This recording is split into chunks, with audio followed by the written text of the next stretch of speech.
Президент Садыр Жапаров УНА мамлекеттик ишканасынын ишмердүүлүгү менен таанышты.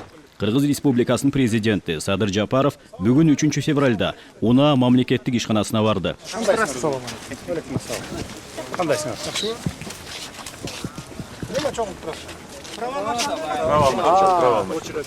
Права алмаштырганга. Действующий праваңарды? Очеред жокпу көпүндай? Очеред бар, алмаштырып, обедке чейин болот. Хорошо организовали. Жакшы элеби? Мамлекет башчысына жасалма интеллекттин жардамы менен айдоочулук күбөлүк алуу үчүн сынактарды кабыл алуу жол жобосу тааныштырылды. Идентификациядан башталат, адам өзү келген адам өзү. Аты жөнү чыгып калды, меники да. Мен ордума башка бирөө келип албадым деген проверкасы да. Бул количество вопросов. У нас суроолор уже. Тине көрдүңүзбү? Беттин контурларын искусственный интеллект карап турат. Көрдүңүзбү уже? Экранды жүз кара деп уже биринчи эскертүү берди. Нарушение. 5 жолдан кийин уже жаап турат. Туурабы? Түз отуруп берсем, спокойно бере берет да. Артында киши чыгып калды. Да, уже чыкты деди. И несколько лиц деп атат.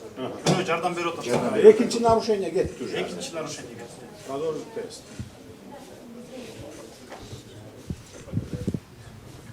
Башталды уже. Катталды. Дальше кетип атам да. Башталды. Сен уже экзаменге кирдиң уже. Алаксып кеттим дейли, бул жакты карап калдым. Смотри, вот үчүнчү нарушение. Үчүнчү. Капталды караба деп атат. Түз отуруп. Бирөөдөн бири сен шпаргалка алба деп атат.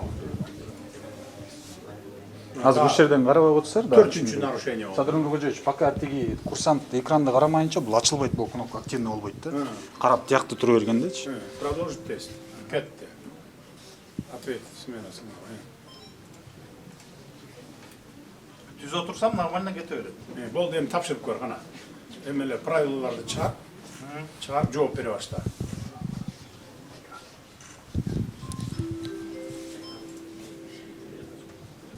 Бул жерде убактысы көрүнүп турат, канча калды. 9 мүнөтүм калды деп турат. Мына уже низдал болуп калды. Вы не сдали тестирование. Эки суроого жооп бере албай калса 20 болот. Экиден көп жооп бере албаса сразу 3 болот. Бирөөнө жооп бере албай калса Экөөнө берет. Экөөнө шанс берет. 18-ине жооп берсең Өттү. 17-ге жооп бергенде Кулайт болду. Моолар дагы жок болот азыр. Нар жакта кабинетте уже отурат. Ситуационный центрде контроль. Бул жерде бир дагы адам болбойт. Экзаменатор ким экенин дагы билбейт. Все, канайым отургузула мояка, бешөөнү катарын. Эми азыр регистрациядан өтүп сиздерден сурады. Атайлап нарушать эткиле да, улам өтүп жооп берип Аркасына туруп өтө албайт силер. Башталганда ортосуна келип баягы. Эки жакты карап көргүлөчү, анан кийин кандай искусственный интеллект эмне деп жооп берет экенин көрөлү. Оң жақ бұрышынан типтік таңдап алыңыздар. Қырғыз тілін же орыс тілін. Экранның тақ ортасындағы автоматтық идентификация же автоматическая идентификация деген кнопканы басыңыздар.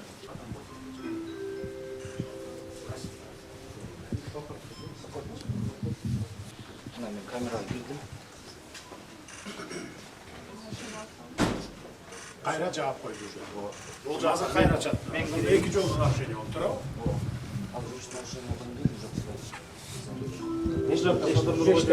Мен бул жакка жардам берип атам, бул жакта обнаружение болуп калды. Дагы бирөө турат. Жана анализ болуп көрдүк адам. Азыр мен кетем. Кнопканы басып коем. Түшүнүктүү болду. Жүргүз. Биздин мамлекеттин убактысы мына эми УНАга жетти, реформага. Мындан 2 жыл 3 жыл мурун билесиңер, 5 жетекчи алмаштырдык. Болбоду, коррупцияны жок кылбады, условия түзбөдү. Анан кийин управделамиге алып, биз өзүбүз кириштик. Июль айында, где-то ушу күзгө чейин, жаңы жерге салып атабыз, бардык условиясы менен килейген кабат-кабат зданиялар мынтип турбайсың. Түшүндүңөр, бардык условиялар болот. А бул бай илгерки Союздан калган имарат. Ошондой эле президент Садыр Жапаров айдоочулук күбөлүктөрдү алмаштыруу жана ага байланышкан маселелер боюнча кеңири түшүндүрмө берди. Урматтуу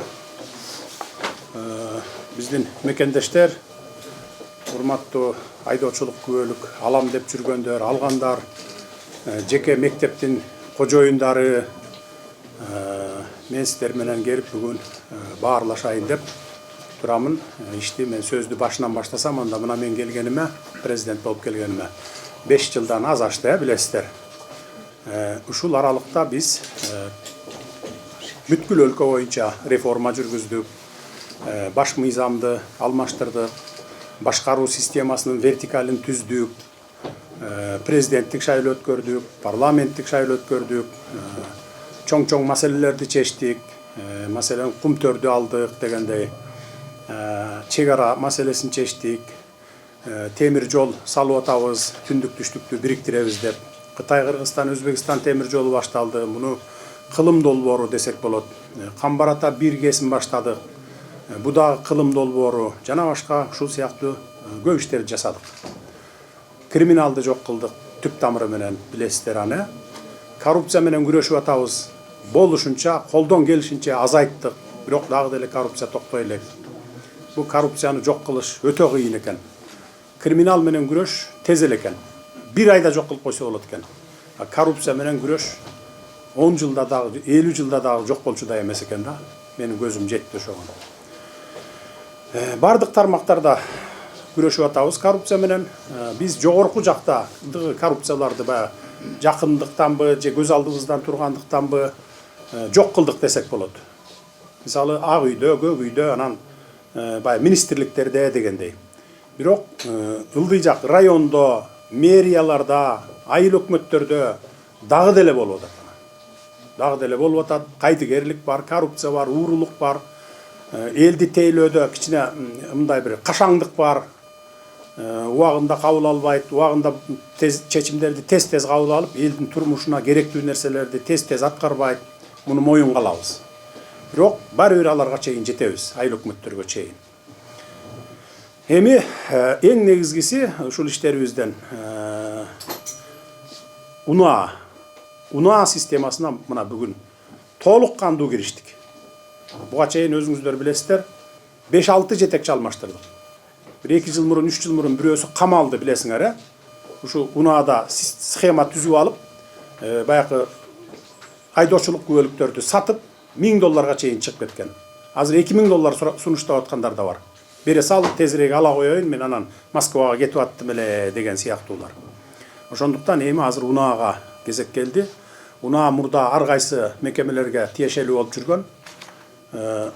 Коррупциясын жок кылып, баягы мындай бир заманбап кылып туруп реформа кылганга күчтөрү да жетпей койду, дуктары да жетпей койду, анан эрктери жетпей койду. Анткени чөнтөккө түшүп аткан акчалар токтоп калат эле да, ачык айтканда. Ошондуктан азыр президенттик башкармага указ менен кабыл алдым дагы, өзүм башында туруп анан киришип атам.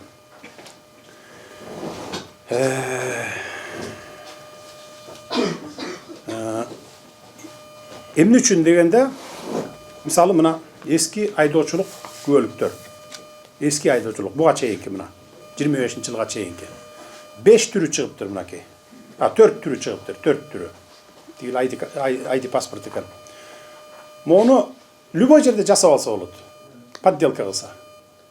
Мунун подделкалары ушул, анан могул ID карттын подделкалары менен бүгүн дагы чет өлкөлөрдө машина айдап жүргөндөр бар.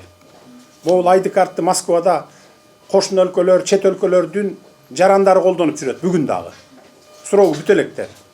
Түшүндүңөр, могул айдоочулук күбөлүк менен, моулар менен бүгүн дагы машина айдап жүрөт. Россияда, Казакстанда дегендей башка чет өлкөлөрдө мына мөөнөтү бүтө электер. Муну кантип жок кылабыз? Муну жок кыла албайбыз да. Бая мөөнөтү бүтө элек болсо жүрө берет. Дагы бир 10 жыл жүрөт, туурабы? Ошондуктан биз азыр мына мондай күбөлүктү чыгардык мына. Бул эң акыркы үлгүдөгү дүйнө жүзүндө бир 10-дукка кирет десем да болот. Чип ичинде муну мүмкүн эмес жасаганга. Компьютер менен да башка. Только ушу биз өзүбүздөн чыгарат. Мен баягы өнүккөн өлкөлөр, алдыңкы өлкөлөр жасап коюшу мүмкүн эми. Америка, Россия, Кытай сыяктуу баягы дүйнөлүк державалар. Эми мен аны 100% эметемин, бирок алар кылбайт андайды, билесиңер. Ошон үчүн мына эч кандай подделкасы жок. Мына мындан ары ушундай праваларды беребиз. Азыр алмаштырып атканыбыз да ошол праваларды.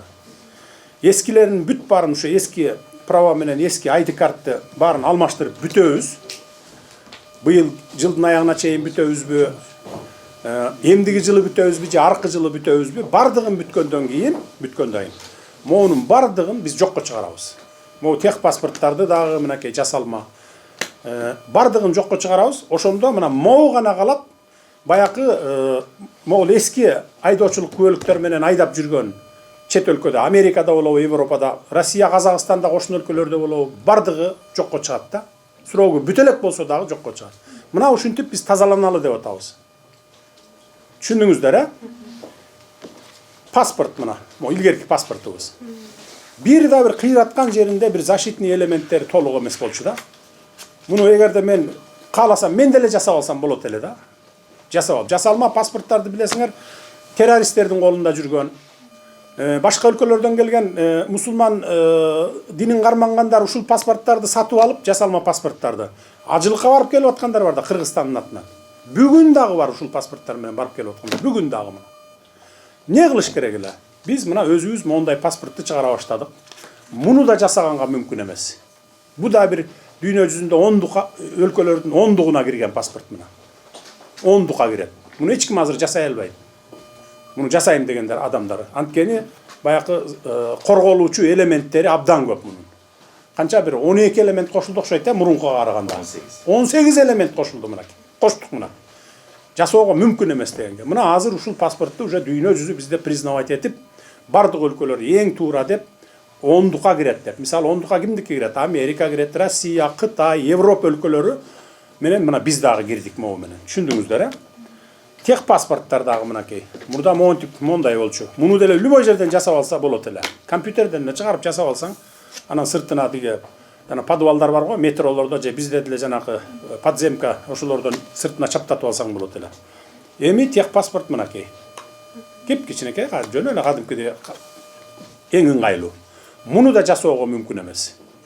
Анткени мунун дагы ичинде өзүнүн корголуучу элементтери абдан чоң камтылган. Так. ID карт мен айттым, бул боюнча мына. Эми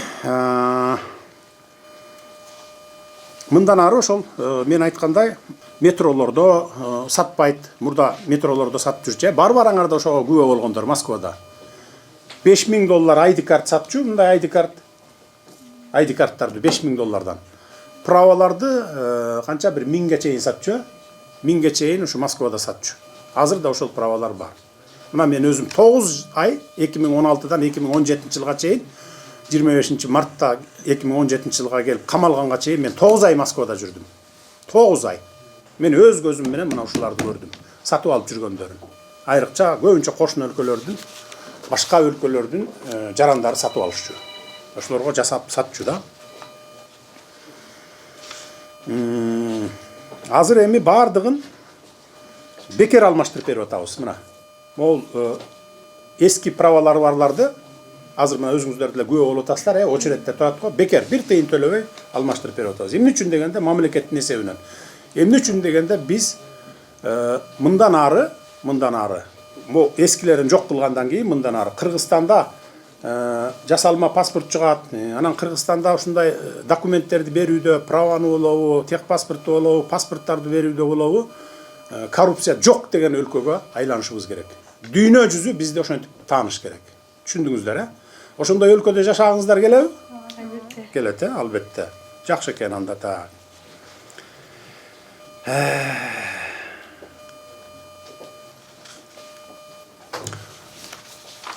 Жүзгө жакын, жүздүн тегерегинде жеке автошколдор бар экен. Канча эле саны?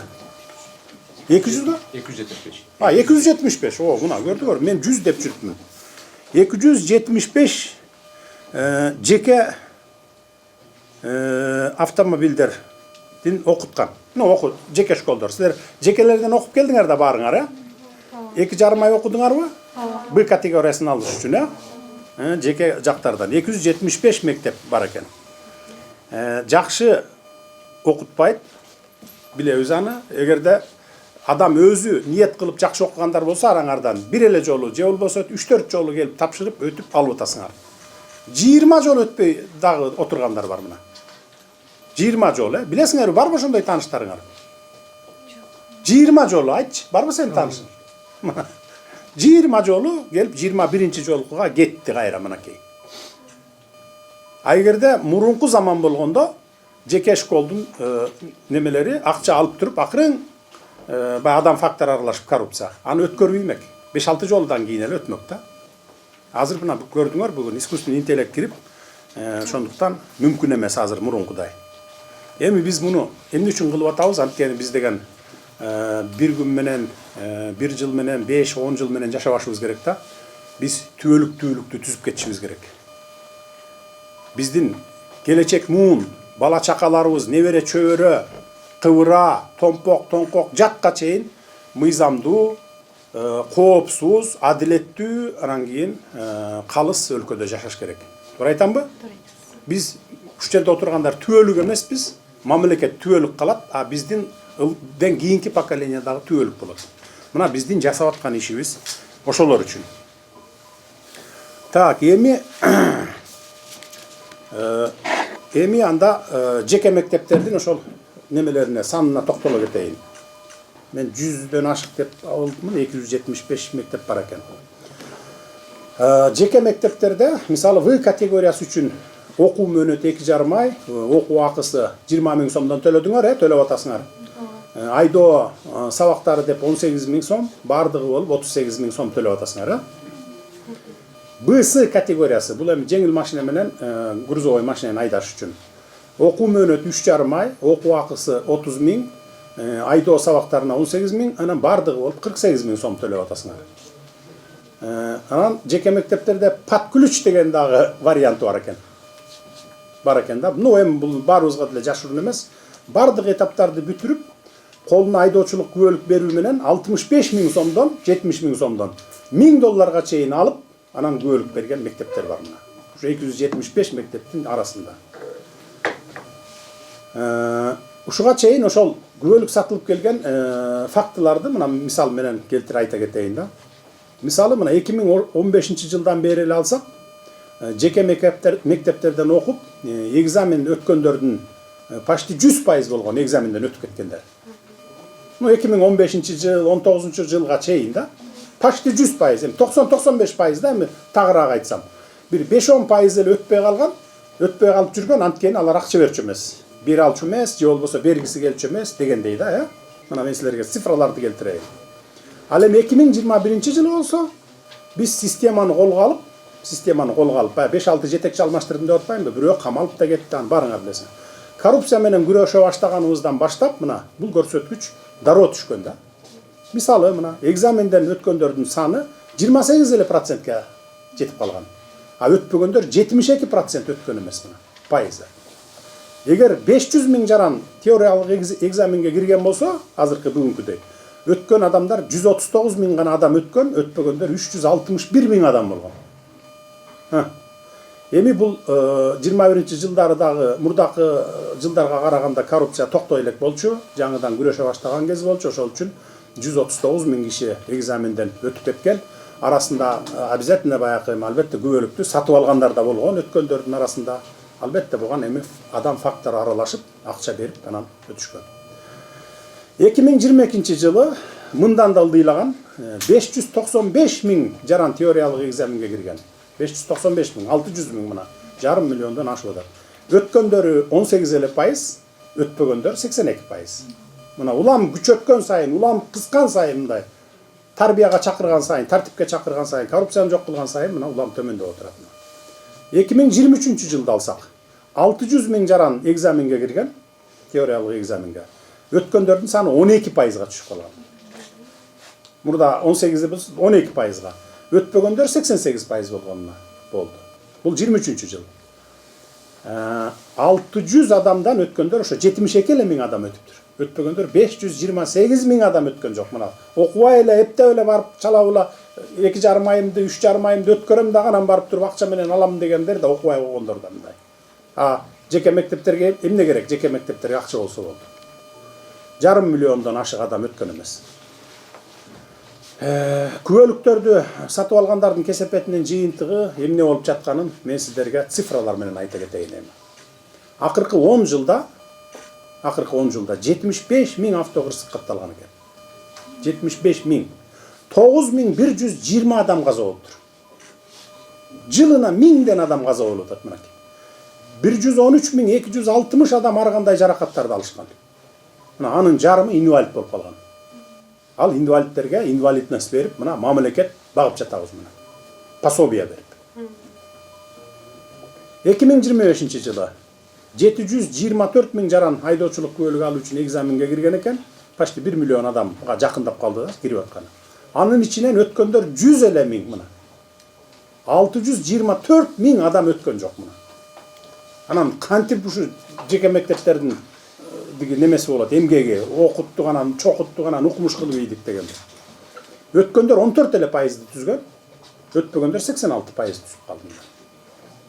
624 миң адам экзаменден өткөн эмес. Бул эмне дегендик?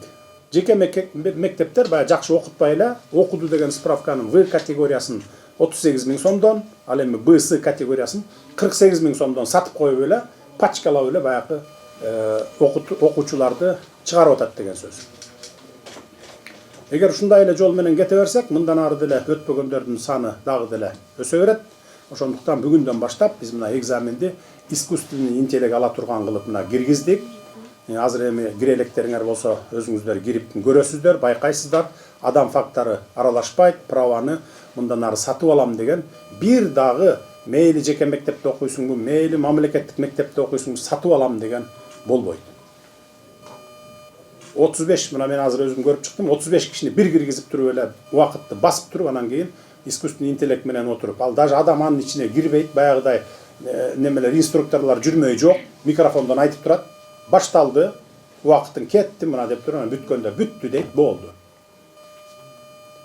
Сиз ушул системада көп жылдан бери иштейм деп аттыңыз эле, 35 жылдан ашык. 47 жыл болду баштаган. Жакшы эле реформа болуп атабы, туура эле болуп атабы келечек үчүн, же биз туура эмес кылып атабызбы? Дем жолгосын төмөндөтүүдө, конечно, адамдардын өлүмүн айтып атасыз. Жана инвалид болуп калган адамдарды мен деле могу публикага көп керек, көп айтам. Анакей мурун деле ушу жакшы убакта деле 30%ке жеткен эмес. Суроолор 200-300 болгон, 500 болгон, азыр 700 болду. Ана азыр 1700 болду мынакей. Азыр билим деңгээли жеткен окугандар тапшырып алат. Бирин экин көрдүңүзбү өзүңүздүн прогнозго карап 12% деген ал адам акча төлөп алгандардын убал соо деген болуш керек да. 2,5 ай окугандан кийин результат болуш керек. Результат төмөн болот да. Анан ошого карата көрүлүп аткан чаралар ойлойм туура эле деп. Себеби азыр окуйм дегендер окуйт, окубайм дегендер жанагы эме менен дагы онлайн окууда болот. Каалагандай деп сурак берип атпайсыздар. Ошого даярдан тапшырганга мүмкүнчүлүктөр болот. Жолдо жүргөн эрежени билген адам сактайт да, мына кичинекейлик деп ушуну билсе, жол эрежесин сактаса, жол кырсыктары төмөндөйт. Жол эрежеси сакталбагандан адамдардын өзүнүн жанагы өзлөрүнүн немеси деңгээлдери ушу биздики туура келбейби дейм, ушу кээде атайын эле чыгып эле кетип баратканда эмне деген айдоочуларды көрбөй атасыз, көрүп атасыз. Ана адамдардын жоопкерчилигибизде да төмөн болуп атат да. Мурун кайдап кеткенде мына мен көбүнчөсүн айтам, 20 жылдан ашык айдоочунун көөлүгү бир эле арыз менен берилген. 20 жылдан ашык. Анан сиз жанагы комиссияларга да катыштык, азыр жана сурайбыз деп келди. Стоянка деген токтоп туруучу жай деген знактарды билбеген адамдар болуп атпайбы. Анан бир эле арыз менен берилип атса, бир эле күндө алып атса, алардын деңгээли ошолордун кесепети тийип, мына ушуга чейин ошолордун результаты адамдардын өлүмүнө себепкер болгондор ошолор болуп атат. Эми ал мурунку поколениялар. Сиздер болсо мына 10-11 11-ден окуп, азыр мына могулар деп кийинки поколенияларга шарт түзүп берип атасыздар. Сабыр менен ал адамдар өткөндөн кийин эреже сакталат дагы, адамдын өлүмү төмөндөйт го деген мен деле ойдо турам, айтып эле келатам. То есть биздин бүгүнкү жасап аткан реформа, коррупцияга каршы күрөш туура эле жүрүп атабы? Бул системада эми сиз көп жыл иштепсиз, 20 жылдан ашык иштеп атам деп атасыз. Ошон үчүн сизден сурап атам. Ошондуктан урматтуу биздин мекендештер тандагыла. 48 миң сом төлөп 3,5 ай окуп, жылдап экзаменден өтпөй жүргөнүңөр жакшыбы? Же 19 миң сом төлөп коюп, 10 ай окуп, бир жолу келип туруп экзаменден, болбосо экинчи эле жолу келип өтүп кеткениңер жакшыбы? Мына азыр жылдап экзамен тапшыра албай жүргөндөр бар. 2,5 ай, 3,5 ай окуп алып. Ошондуктан мен сиздерге суранарым, 10 ай аябай көп экен, ал экен, бул экен дебегиле. Мен карап отуруп, ушунун баарын көрүп туруп, анан бүгүн ушул жерге келип отурамын. балдарды күнөөлөп атасыңар, унааны, Туманбаевды күнөөлөп атасыңар. Бу госслужбада, мамлекеттик кызматта эки түр адамдар болот. Эки түр адамдар. Саясатта и мамлекеттик кызматтарда. Бир түрү болот адамдардын. Тили менен буудай кууруйт. 1 метр чыгат тили сайраса, тиги ушу Бишкекте туруп, Лондон менен Москванын көчөсүн тазалап коет тили менен шыпырып туруп. Иш берсең, иштин бир генедей жерин 1% жылдыра албайт. Только сөз менен. А кээ бир адамдар болот, мына мамлекеттик кызматта мен көрүп эле жүрөм, илгертен бери, 20 жылдан бери. Тили менен, өзүнүн сөзү менен жеткире албайт адамдаргачы. Мындай жеткирип, түшүндүрүп, мээсине куюп кое албайт. А бирок иши баягы тили менен сүйрөгөндөрдүн тескерисинче да, 100%, даже айтканыңан артык кылып аткарып коет. Бирок элге чыгып сүйлөй албайт, сүйлөсө дагы түшүндүрө албайт да. Мына ушулар бар. Мен интернеттен көрүп алып, монтип, неужели ушуну түшүндүрө алышпайт деп туруп, мына өзүм келип отурам мына. Элге, жалпы элге 7,5 миллион элге түшүндүрүп коеюнчу эми деп мына. Ошон үчүн биз келечек үчүн жасап атабыз, туугандар, жөн каршы чыкпагыла. Жеке 275 адамдын, анын ичинде 275 эмес, бир 200 эле ашып кетсе, анткени бирөөнүн 3төн 4төн мектеби бар. Бир киши 4төн мектеп ачып алган. Шакылдатып баягы только акча жасаш үчүн да. Ошондуктан ошолордун кызыкчылыгы үчүн мен билем алардын аркасында кимдер турат. Мамлекеттик кызматкерлер да бар. Туугандарын оформить этип коюп иштешип аткан. Эми мен аттарын атабай эле коеюн. Өзлөрүнө да айттым элем. Ал эми күнөө эмес, конечно. Ал үчүн кызматтан кетирбей албайбыз. Эмне үчүн сенин тууганың мектеп ачып алып иштеп атат деп айта албайбыз да, күнөөлөй албайбыз. Ар кимдин өзүнүн укугу. Бизде ошон үчүн неме кылалы. Анан 10 ай боюнча ошол 10 ай деп атат. 10 ай дегенде деле күндө келип окубайсың да. Жумасына 3 жолу экен, черезден мисалы 2 сааттан. Анан азыр мына 21 кылымда мынакей онлайн дагы бар. Үйдө отуруп алып эле онлайн дагы катышсаң боло берет, ал саат кете берет мисалы. Азыр мисалы үйдө суткасы менен жаткандар бар. Чалкалап диванда жатып алып туруп комментарий жазат, тим эле диванный эксперт деп коебуз го биз. Ошол бир суткаңдын 2 саатын ушуган бөлүп кой да, убагы келгенде кой мен кирип окуп коеюнчу деп туруп 2 саат ошол комментарийди кой, башканы кой, 2 саат ушул жерде иштеп койсоңор болобу болбойбу? 10 ай көз ачып жумганча өтүп кетет. Анан ошону менен тапшырып аласыңар. 10 айдын ичинде кадимкидей билимди сиңирип алууга мүмкүн да. Мисалы мектептерге киргиздик биз. Мындан ары азыр силер мектепти бүтүп чыккан поколениесиңар да. Силерге 10 ай. 10 ай окуп, анан кийин келип экзамен тапшырып аласыңар. Сентябрдан баштап 11 класс. 11 класска сабак кирет. Алар ошо 9 ай бою окуйт. 9 ай бою мектепте окуйт. Анан силер окшоп мындай жеке мектепке же мамлекеттик мектебине кийин келбейт. Мектепти бүтүп чыгып түп-түз келет, экзаменге келет сразу эле. Искусственный интеллект отурат, тапшырса праваны алат, болбосо албайт. Мына ошентип мектепке да киргизип койдук биз мынакей. Мындан ары азыркы 2026 жылы сентябрда ушул жылы аркы майда бүтүп чыгат да, майдын аягында. Алар келип түп-түз келип экзаменге келип эле ала берсе боло берет. Экзаменге келип туруп эле. Түшүндүңүздөр, а бул эми бүтүп чыгып кеткен поколение да бир 10 жыл алат болуш керек эми. Азыр эми алып атат да баягы былтыр мектепти бүткөндөр, эми быйыл бүткөндөр дагы барып келип окуйт автошколалардан 10 ай. Анткени мектепте окута эле келек да мына. Биз муну ошо келечекке элибизге дагы жеңил болсун, анан түбөлүктүү болсун деп жасап аткан иштерибиз бул. Ошо 10 ай боюнча мисалы көп биз деле аны жөндөн киргизген жокпуз да. Графиги бар, өзүнүн ар кандай окутуу методдору бар дегендей. Анан баягы кыштын күнү дагы айдоого катышат, баягы тайгалакты айдаш керек, жаан жааганда айдаш керек дегендей нормалар бар. Европа өлкөлөрү, Америкада бүт ошондой колдонушат ошолордун бардыгын. Анан ошон үчүн 1 жылдан керек болсо 2 жылга чейин окуткан өлкөлөр бар. Мисалы мына Америкада 1 жылдан 2 жылга чейин экен. Чоң адамдар 1 жыл окуйт экен, андан кийин экзамен тапшырып права алат экен. А 15 жаштан, аларда 15 жаштан 14 жаштан жогору экен да. Алар болсо 2 жыл окуйт экен. Мына Америкада. Канадада болсо, буларда деле ошо 1 жылга чейин окуйт экен. Анан Финляндия мына. Мен ошо кече интернеттен чыгарып алдым. Финляндия. Ушул Финляндияны биз мисал кылып алсак болот экен да. Дүйнө жүзү боюнча эң билимдүү, адамдары билимдүү өлкө, билимди жакшы берген өлкө деп 1-чи орундуктарда турат. 1-чи тройкада деп коёчу, 1-чи үчтүктө турат мисалы. Ушул өлкө 1 жыл окутуп анан кийин и то 1 жыл окуткандан кийин дагы праваны түбөлүк бербейт экен. Экзамен тапшыргандан кийин 2 жыл срок менен берет экен. 2 жылда сен эгерде сенин күнөөң менен авария болбосо, мас болуп колго түшпөсөң, ошондон кийин 2 жылдан кийин келесиң дагы тапшырып туруп экзаменди. Жөн эле алмашпайт. Андан кийин анан түбөлүк алат экен. Мына Финляндия. Анан ушул эң билимдүү адамдары билимдүү, эми кичинекейинен карыганына чейин билимдүү деген сөз да бул эми тройкага кирген сөз.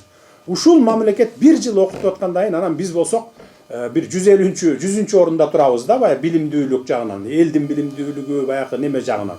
Анан ушу биз 2 айда мээбизге куюп ала коебуз деген эми туурабы логикалык жактан же туура эмеспи? Шуну адамдар өзлөрү деле ойлонуш керек да мындай. Анан бул водительдик право бул. Айдоочулук күбөлүк. Бул паспорт эмес, ID карта эмес, ID паспорт эмес. Мен ала коюп тиги чыгып кетишим керек, Москвага барышым керек деп. Москвага барып келе бер, Америкага барып келе бер, башка жакта каякта жүрбөсөң да 2 саат интернеттен онлайн кирип койсоң, 10 ай көз ачып жумганча өтүп кетет го. Ошон үчүн мен суранармын силерден. 10 ай деп ызылдабай эле мамлекеттин жүргүзгөн саясатына макул болсоңор, эч убакта жаңылышпайсыңар. Мен силерди жаман жолго сүйрөбөймүн. Башынан эле айтып келатам, 5 жыл мурун айткам, азыр да кайталаймын. Ар бир жасаган ишим мен жеке кызыкчылыгым үчүн эмес. Только мамлекеттин анан ошо 7,5 миллион элдин кызыкчылыгы үчүн жасап атабыз. Мисалы, бир эле генерал мисалы, атын эле атабай эле коеюн. 70-тен ашык баягы союз чачырган мезгилде ошо өзү башында турса керек деп мен ойлоп атам. Мен мага кызык деле неме кылган жокмун, ким экенин, эмнеге, кандай кылганын. 70-тен ашык ба илгери Дасаев деген болгон СССРда. Бүт мен ошо Дасаевтан окугам, мен 6 ай окугам БСга деген. Ал убакта күндө окуйт элек. Анан барып туруп анан бүгүнкүдөй эмес деге плакат тилип коюп сүрөтү менен окуткан деги частный мектептерде. Бүт запчасттарды чачып коюп туруп окутат эле. Кана стартерди көргөзчү, радиаторду көргөзчү, деги немени аккумулятор кайсы, ходовойдо деги шаровой кайсы деп мисалы. Мост кайсы, мосттун ичинде редукторду көрсөт деп. Не только право, эмени правиланы эмес. Азыр эми анын баарын силер окуй албайсыңар аны. А союз кезде күчтүү болчу. Ошол 70-тен ашык Дасаевти бир эле генерал менчиктеп алыптыр. Бүт менчикке чыгарып алыптыр да 30дан ашыгын сатыптыр. 40тан ашыгын азыр бүгүн автошкола кылып, арендага тапшырып, өзү иштетип жүргөн экен. И аны да мыйзамсыз менчиктештирген да. Биз ошонун баарын кайтарып, мына мамлекетке алып, уже колго алалы дагы буну оңдобосок, элдерибиз ушинтип кырылып кете берет деп мамлекет ушуну колго алдык мынакей. Тетигил стадион жак салынып атпайбы, жаңы стадион жак Орокто. Жана 55 миң адамдык. Ошого жакын жерде неме курулуп атат, УНАнын зданиясы. Канча кабат эле? Бул жакта Анарбакта канча кабат эле? 6 кабат. 6 кабат. Тиякта деген неме кадастр менен немеге куруп атпайбыз, кызматка куруп атабыз. Биякта мына 6 кабат. Эң заманбап, бүгүнкүдөй болуп тиги талпиц этип бир батпай, ушундай от кезекке туруп кырылышпайсыңар. Где-то бир августка чейин ачып, ошол жерге көчөт бияка. Болду, право алчуң дагы, экзамен тапшырчуң да татнакай барып туруп, эң заманбап имаратта отуруп иштеп каласыңар. Түшүнүктүүбү? Анан эми учурдан пайдаланып, депутаттарга дагы бир кайрыла кетет элем. Мына журналисттер да келип калыпсыңар силер аркылуу. Жаңы биринчи ант берген күнү мен барып депутаттардан сурандым эле. Аны көпчүлүгүңүздөр деле көрсөңүздөр керек эле. Сурандым эле. Бир элдер чыгып бир 100 киши, 200 киши чыгып эле бир маселени көтөрүп эле кыйкырып калса эле, чуркап келип эле микрофонду ээлей калып туруп, эптеп ошол теманы айтып, анан элге жакшы көрүнүп калыш керек да. Шайлоочуларына же элге жакшы көрүп. Ал маселе туурабы, туура эмеспи, мамлекет үчүн пайдабы, зыянбы, ал уруп ойнобойт да. Келип эле кыйкырыш керек. Жок, 3 айга кылгыла, 2 айга кылгыла, калтыргыла, анан мындай, анан акмаксыңар, эл душманысыңар деп. Как будто он элдин адамы, а биз элдин душманы мамлекет. Ошон үчүн дагы бир жолу депутаттардан суранып кетет элем. Любой нерсени көтөрөрдө терең талдап алып, изилдеп алып, жет өлчөп бир кесип, мамлекетке пайдасы кандай, элге пайдасы кандай, анан ошо биз туура эмес жасап атса мамлекет, анда мен эч кимди кыйкырба деп айтпайм. Мен да депутат болгом 2 жолу. Мен никогда чыгып алып микрофонго популисттик менен кыйкырчу эмес элем, уялчу элем, кой эртең уят болуп калбайын деп далилдеп алып туруп, анан элге каршы келге турган болсо, маселе болсо анан алып чыгат элем да. Ошон үчүн депутаттардан дагы бир жолу суранамын. Ушундай маселелер чыкканда чогултуп, депутаттын укугу бар, келгиле деп бир залга топтоп алып, ошо ызылдап аткан элди кана эмне маселени көтөрүп атасың деп туруп анан өкмөттүк тарапты да чакырып алып, эки жакка отургузуп алып, дискуссия кылып туруп, анан кийин анан микрофонго барып анан айтса жарашат да. Ошон үчүн депутаттардан дагы суранам. Жалпы эле барыңыздардан мисалы ушул жерде авариядан каза болгон жакындарыңыздар кимдики бар, кол көтөрүлөчү. Ушу акыркы 30 жылда кимдики бар жакындарыңар? Бир тууган же болбосо бала чака, эн ата, таяк эжен дегендерден. Так, 1, 2, 3, 4, 5, 6, 7, 8, 9, 10, 11. 11 киши экен мына. Жанагы 9000, почти 10.000. 10 жылда 10.000 адамдын ичинде мына меники да бар. Үчөө бар, бир эмес, үчөө. 2006 жылы бир тууган иним, келиним экөө насмерт кеткен. Мастар встречный чыгып, мас күч менен келип туруп, встречныйга келип арткы дөңгөлөккө урган экен. Урганда баягы капталдап туруп тоголонгондо бир тууган иним менен келиним экөө насмерт кеткен. 4 баласы калган, ал Кудай жалгап, оор жаракат, жеңил жаракат алып, бирок төртөө тең аман калып, азыр үйлөнүп жайланышты. 2019 жылы улуу балам кетти мына. Тоже баягы же правиланы билбегенден, же болбосо атайлап эле баягы кыска жерден бурулуп кетем деп, двойной полосадан бурула калып, баягы обгонго чыгып бараткан уулумду сүзүп туруп, анан тоголонуп кетип каза болгон. Мындай 1000 деген үйлөрдө бар. Мына 10.000 үй бүлөдө бар ошондойлор.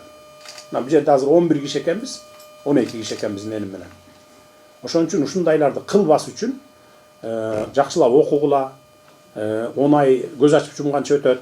Эч ким кубалап келаткан жок, право албасаң бирдеме болосуң дегендей. Анан 10 айдын ичинде ал жол эрежесин, баягы машиналардын түзүлүшүн, ходовойун эле эмес, этикага дагы үйрөтөт. Көрүп атабыз, көчөдө. Көрүп атасыңар го? Тапанча көтөрүп чуркай калып туруп коркутуп аткандар бар, жол талашыбай. Европа, араб өлкөлөрүнөн бир андай эмени көрбөйсүң. Сигнал баспайттар. Мындай карап туруп кыжалат болуп бараткан болсо түшүнөт, неме кылып коет, өткөрүп коет. А бизде күнүгө 5-6дан Бишкектин ичинде эле мушташ да. Ош, Бишкек, ошо мушташ. Чоң эле кишилер, эми жаш балдар болсо дагы бир жөн. Ошон үчүн мен айтайын дегеним айтып бүттүм, эми эгерде суроолоруңуздар болсо жооп берейин. Барбы суроолор? Айтыңыз. 10 ай деп атпайсызбы, 10 ай. Айылда келген балдар, ошо жакта машина айдап жүргөндө жакшы айдагандар билет да, ошого деңгел же канча жетпейт да. Сиз айтпадыңызбы, ошол 6 ай, 5-6 ай өткөндөн кийин эгерде гайыр болуп калган адамдар болсо, временный айдоочунун куәлигин берип, окуу мөөнөтү 10 айга чейин ошол временный менен айдап турса, эгерде жол эрежесин бузбаса, андан кийин туруктуу берсе болот дегенди айтыңыз го. Ошол ишке ашып калса, жана 10 ай деген суроолорго туура келбегендерге кээ бирөөнү туура келип калат эле. Ошондо көп болсо, эдилиштик иштер тапшырышат. Экзаменге да даярдык болуп калат эле. Энди келбестен келин көрө берсин деп. Эми аны карап көргүлө. Эми аны УНА администрация менен биригип, управделами баарын немелерди кошкула, адистерди, илгертен бери иштеп келаткан баягы дасыккан адистерди менен аксакал окшогондордон кошуп туруп, кеңешип туруп чечкиле да. Чечилбеген маселе болбойт. Кеңешкиле. Кандай кылса жакшы болот, кандай кылса ыңгайлуу болот, ыңгайлуу шарттарды түзүп бергиле.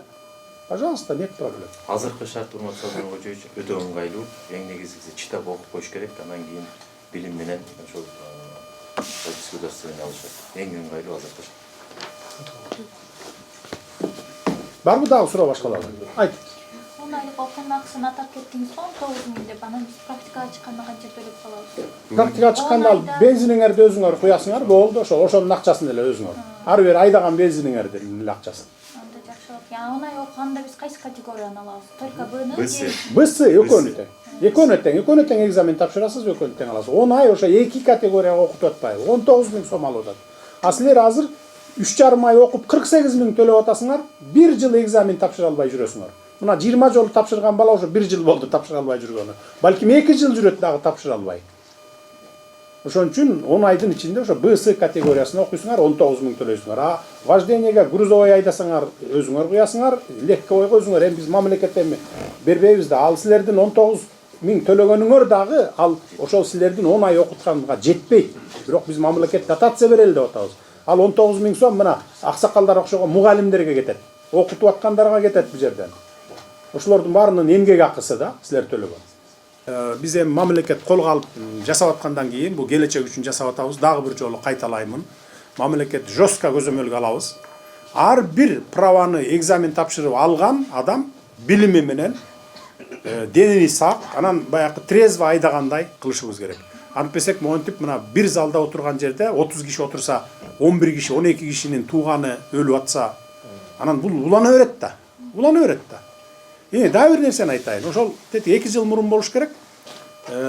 Баягы камакка кеткен унаанындан кийин жаңысын коюп атып, жок анда мурун экен. Ошол жерге унаанын эмелерин эме кылдым, азыр ат эсимде жок.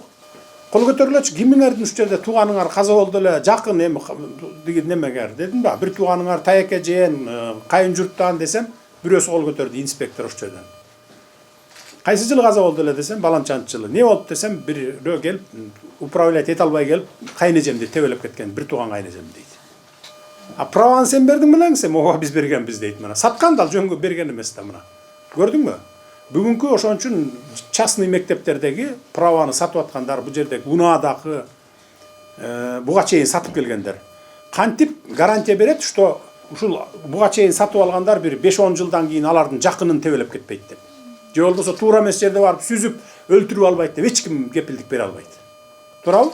Өзүнүн башына келип тийиши мүмкүн. Мына ошон үчүн школадагы мугалимдерге, могу жерде права берип аткандардын бардыгына ошонун мээсине куюшуңар керек. Эртең 5-10 жылдан кийин ушу сен права сатып аткан бала барып туруп, бир тууганыңды тебелеп кетсе не кыласың? Балаң тебелеп кетсе не кыласың деп. Андай да болушу мүмкүн. Ал бир гана Кудай билет эмне болорун да. Ошон үчүн андай коррупцияга барбагыла. Жеке менчиктердикин карагыла, эгерде кимисиники баягындай бир менчик здание болуп, анан ошо школадан башкага жарабай турган болсо, эми жеке менчиктер эми башка бизнеске өткүлө. Кафе кыласыңарбы, офис кыласыңарбы, же арендага сдавать этесиңерби? Мамлекетке тартип орнотолу, мыйзамдуулук орнотолу, келечекке коопсуздук орнотолу деп атабыз. 100 жыл, 1000 жылдап жакшынакай мамлекет бололу дейм. Биз деле эми Европа өлкөлөрүнөн небиз кем? Алардан эмне кембизби? Биз деле адамбыз ошолор окшогон эле. Алар деле ошо биз баскан жолду басып өткөн 50 жыл, 100 жыл мурун. Анан өнүккөн, анан азыр биз кызыгып отурабыз. Кел бир 50 жылдан кийин, 50 жыл болбосо эң жок дегенде 50-жылы бизге кызыккан өлкөлөр болсун. Кыргызстан мына ушундай болду деп туруп. Мына азыр деле кызыга баштаган өлкөлөр бар го эми. Мен мактангандай болбойн. Же туура эмес айтамбы? Ошон үчүн келгиле ошону биз түзөлү. Сен түзөлү, сен түз, мен түзөйүн. Мына булар түзсүн, жардам берсин бардыгыбыз. Туура айтамбы же туура эмес айтамбы? Туура, түзөлү. Туура болсо келгиле, жардам бергиле өлкөндө. Атак азыр эми дагы бир жолу кайталайм. Сентябрдан баштап окуйт. Эмдиги жылы 27-жылы майда бүтүп чыгат балдар мектепти. Эч кандай окуусу жок, түп-түз буякка келип экзамен тапшырып алат. Түшүндүңүз мисалы? 11-ди бүткөндөр да эми эмдиги жылдан баштап 27, быйыл бүтөт 26, 27 бүтөт, 28-жылдан баштап 12 класс бүтүп чыгат, билесиңер, 28-жылдан баштап 12-чи класска, азыр 11-чи класска окутуп атабыз да, күздөн баштап. 28-ден баштап 12-чи класска. Биз аны да киргиздик, мына мектепти да реформа кылып атабыз да биз, билим берүү жагын. Дүйнө жүзүндө 12 класс окутат. Бизде 11-чи класс, баягы союз бойдон калып калганбыз. Мына өттүк, Кудай буйрса 28-жылдан баштап 1-чи аттестатты 12-чи жылдын аттестатын алат. Европага барабы, башка жакка барабы, Россияга барабы 12-чилики менен 1-чи курска өтөт. Азыр биздин 11-ди бүткөн балдар Европага, башка өлкөлөргө барып, Европа эмес, көп өлкөлөргө барып, 1-чи курска отура албайт. Подготовительный окуп туруп, анан кийин 1-чи курска кирет да. Биз мына ал стандартка да өттүк. Кыйналсак дагы, кысталсак дагы, ушунчалык оор болуп атса дагы күчкө салып, мына быйыл өттүк биз. Дагы барбы суроолор, кимде бар? Жок болсо анда мага уруксат бересиңер.